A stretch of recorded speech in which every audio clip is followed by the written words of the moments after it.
Meditation has been a big part of my life. Whether it's meditation where I decide to go and sit in a room, close my eyes and observe, or whether it's an undecided meditation where I just sit, self-reflect and observe certain aspects of life or aspects of myself. But essentially, whatever form of meditation that I take part in, or that anyone takes part in, it is done so to establish a meditative state. So I'd like to take this time to talk about what this meditative state is and how it has changed me or how it can change us. The easiest way to explain what it means to be in a meditative state is to use an analogy. And I really like my analogies, as you'll notice. But let's imagine a huge field of grass where you cannot put a number to how many blades of grass there are on this field. And so essentially, let's imagine that the focus the entire time, despite the vast space of grass, is just one single blade of grass. And so meditation in this light would be to observe just this single blade of grass. And so you may observe the shape, the color, the different shades of green, the different lines, the different features that are within this blade of grass. But what starts to happen is, as this blade of grass, that is the entirety of the current moment of observation, as observation is continued, eventually what you may notice is that perhaps there is another blade of grass behind that one blade of grass that we've always been focusing on the whole time. And so, as you notice that second blade of grass, what has happened, there is a sort of expansion of the capacity of observation in the moment. Or another way to describe this is that we have kind of zoomed out of that initial blade of grass that we are so focused on, that has increased the range of observation that has now allowed us to see the other blade of grass. And so as one continues to observe and continues to perhaps zoom out or develop this distance between the observation and that one blade of grass, what happens is you begin to see that there is so much more the more you zoom out, and eventually you begin to realize that there is a vast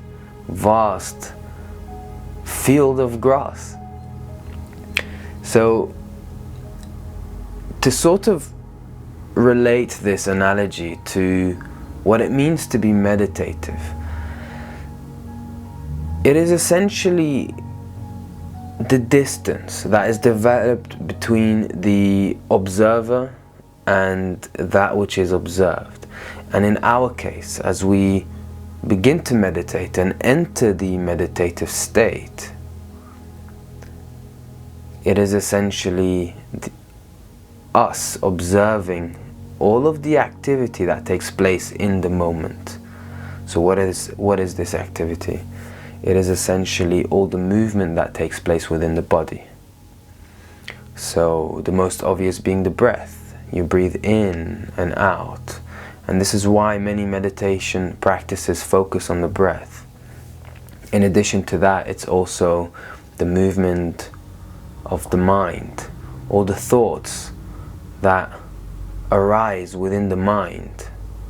And then it becomes an observation of the reaction to the thoughts that arise within the mind, the emotions that are linked to the thoughts that arise within the mind, in addition to the heartbeat that takes place, in addition to the very sensation of feeling the ground if you're sat on the ground, or feeling your back as you are laying down on the ground, whatever position you may be. Perhaps something is passing by, perhaps you can feel the wind, hear sounds. Essentially, what happens is that as one enters meditation and settle into the meditative state, where the meditative state is the development of the space of awareness that takes place, which then increases the field of observation of what takes place in the moment. So why is it beneficial, or what does one gain from the development of this space, from the development of the observation, being able to see so much more? Going back to the analogy of the blade of grass, all our lives we are focused on the story of who we are, or who we think we are. And this focus has really led us to at times be overwhelmed. If all that there is just our perspective, our opinions, our thoughts, and everything that arises in our paradigm, then we are overwhelmed because we are so zoomed into it. And so if someone tells us something unpleasant and we are hurt by this, it's as though this is the only thing that is taking place. We are taken in and out of our emotions. We are overwhelmed by our state that has been caused by someone telling us something.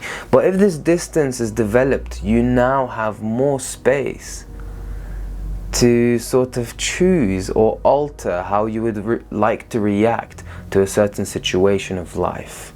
And so when someone once again comes and hurts you or tells you something unpleasant, while you are in a meditative state, where obviously meditation, the purpose of meditation is to be in a meditative state throughout the day, we now have the distance to remain unreactive, or the patience, let's just say, to remain unreactive.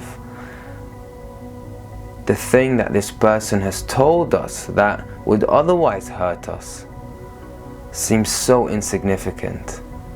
And so it is like the one blade of grass that we have always been observing, we have kind of let go of, and it has dissolved in the vastness of the large field of grass. And so in our case, our identity doesn't seem so much the focus. Literally, the world doesn't revolve around us anymore. And this is why you are also inclined to be more selfless. You see a lot more enjoyment in seeing things flow, even if it doesn't gain you anything. You enjoy helping people without expecting something in return. I guess you could say that the very observation, or the very expanded awareness that takes place whilst being in the meditative state, is the only fulfillment you may need. Within the developed distance, or the sort of expanded awareness that arises whilst being in the meditative state, we now have so much more space to observe life. We have so much more space to consider moments within life and realize life. And so when we are faced with a story, an image, or any moment, we are able to see further depths to that moment. It isn't concluded. by what takes place within the mind. Every moment we have an opinion about something. And so rather than abiding by that one insignificant opinion, and I call it insignificant because realistically, our opinion compared to the vastness of existence, sorry, but it's not really significant. And so when we meditate or enter the meditative state, we sort of unsubscribe from our opinions as much as we used to. We do not give so much weight to what takes place in our mind.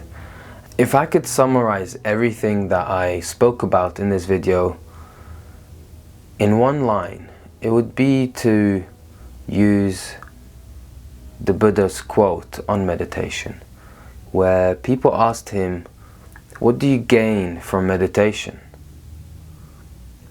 And the Buddha said, "Nothing. But I will tell you what I lost.